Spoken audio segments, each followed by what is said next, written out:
Bonjour à tous, l'actualité économique est dense actuellement avec un mot-clé, c'est l'inflation. On va revenir sur cette inflation-là et notamment les causes de celle-ci, se demander si elle est partie pour durer et enfin les réactions à avoir face à ce niveau d'inflation. Alors en premier lieu, quelles sont les causes et un niveau extrêmement élevé? On le voit à travers ce billet tiré des Échos, avec un niveau d'inflation en France constaté en juillet 2022 en glissement annuel de près de 6,1%. C'est un rythme et un niveau assez élevé. Alors bien sûr, si on prend et on met de côté l'alimentation mais aussi l'énergie, cette inflation est un peu plus basse. Mais reste que le niveau de cette inflation générale est assez élevé, très élevé, et même qualifié de galopante parfois par certains acteurs économiques. Alors les causes, elles sont différentes, elles sont diverses, et on va essayer de les catégoriser en deux sections. Les facteurs, je dirais, de court terme, mais aussi de long terme. Côté court terme, les raisons, elles s'affichent à l'écran, sont multiples. D'une part, les distorsions liées à la crise Covid. D'autre part, on le sait tous, la crise russo-ukrainienne qui a augmenté, qui a fait, augmenter et s'envoler les prix notamment des matières premières et notamment énergétiques. Vous avez aussi la hausse des coûts des transports pour beaucoup d'entreprises, notamment liées à la stratégie zéro Covid côté asiatique et notamment en Chine. Et enfin, vous avez aussi la hausse des coûts salariaux qu'on a vu aux États-Unis et qui commence à se dessiner notamment en Europe. Alors, ce sont les facteurs dits de court terme, mais vous avez aussi des facteurs de long terme.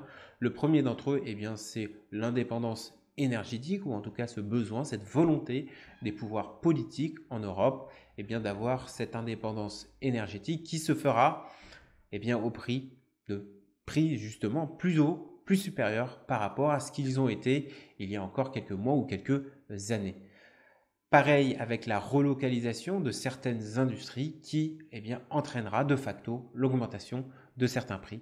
Et enfin, dernier facteur, c'est le vieillissement démographique avec de plus en plus de personnes qui ne sont plus des producteurs mais bien des consommateurs et qui pourrait entraîner encore une fois la hausse des prix.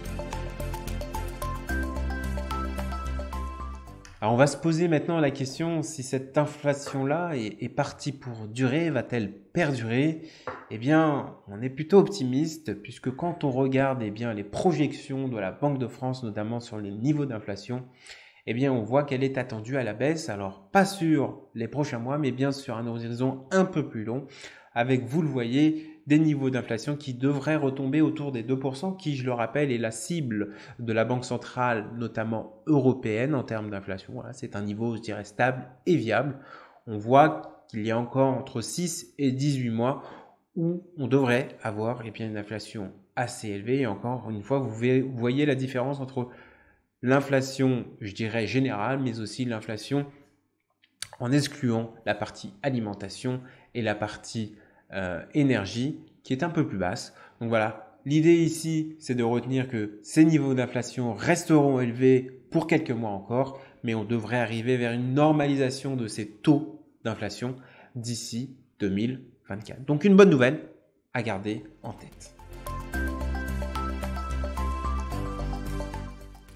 On va maintenant se poser la question comment réagir face à cette inflation et notamment pour son patrimoine.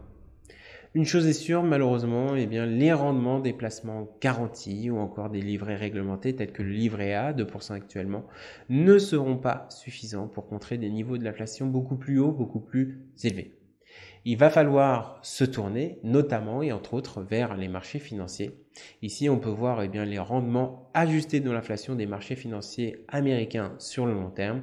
Et à l'exception d'un niveau extrême d'inflation, ces marchés sont un bon rempart face à l'inflation. Alors bien sûr, les marchés financiers ne sont pas un long fleuve tranquille, on le voit en 2022 avec bon nombre de places financières qui sont dans le rouge. Mais encore une fois, pour venir contrer ces mouvements, ces à-coups sur les marchés financiers, un outil reste indispensable. Celui-ci, c'est la diversification. Et cette diversification doit se faire à différents niveaux. Le premier d'entre eux, c'est la diversification au niveau des classes d'actifs. On parle d'actions, mais aussi d'obligations. Elle doit se faire aussi au niveau des zones géographiques avec l'investissement en Europe, mais aussi aux États-Unis et en Amérique du Nord, et bien évidemment dans les pays émergents. Elle peut se faire et elle doit se faire aussi au niveau sectoriel. Enfin, plus large, une diversification patrimoniale qui doit inclure notamment l'immobilier, qu'il soit papier ou physique, les produits structurés ou encore les entreprises non cotées. Alors bien sûr, ces investissements sur les marchés financiers ne doivent pas se faire dans une logique court terme, mais bien dans une logique long terme, avec comme cœur, philosophie de gestion, la diversification.